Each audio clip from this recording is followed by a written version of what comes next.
Child Protective Services showed up at my door twice in 1 month over reports that I was leaving my kids alone for days at a time. I'm a stay-at-home mom who hasn't left the house without my children in over a year. The second visit, the caseworker showed me something that made my stomach drop. I'm Renee, 33, married, 2 kids, 4 and 7. I left a marketing job 4 years ago to stay home full-time. My days are genuinely boring in the best way. School drop-off, groceries, naps, dinner, repeat. The first visit came on a Tuesday afternoon. A caseworker named Mr. Holloway knocked on my door, polite but clearly uncomfortable, and explained there'd been a report that my children were regularly left unsupervised for extended periods, sometimes overnight. I was confused, then a little offended, then mostly just baffled, since both kids were literally sitting at the kitchen table doing homework while we talked. He walked through the house, asked the kids a few gentle questions separately, found nothing, and left, saying these things sometimes happen, and not to worry too much. I tried not to worry. Then, 17 days later, he was back. This time, the report had more detail. Specific days and times I supposedly wasn't home. A description of my car being gone for several days at a stretch. I hadn't taken my car anywhere overnight in months. He checked again, found the same 2 kids, same homework table, same nothing. What he showed me on the second visit was the actual written report,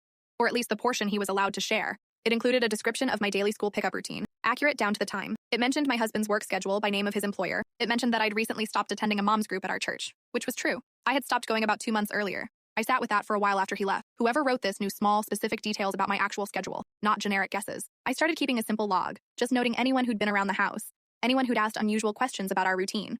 About 10 days into keeping that log, a woman from the mom's group I'd stopped attending texted me out of nowhere, overly friendly, asking detailed questions about how the kids were doing since I'd been so busy lately. I hadn't told her I was busy. I hadn't told her anything. I mentioned this conversation to another woman still in the group just in passing. She got quiet, then told me,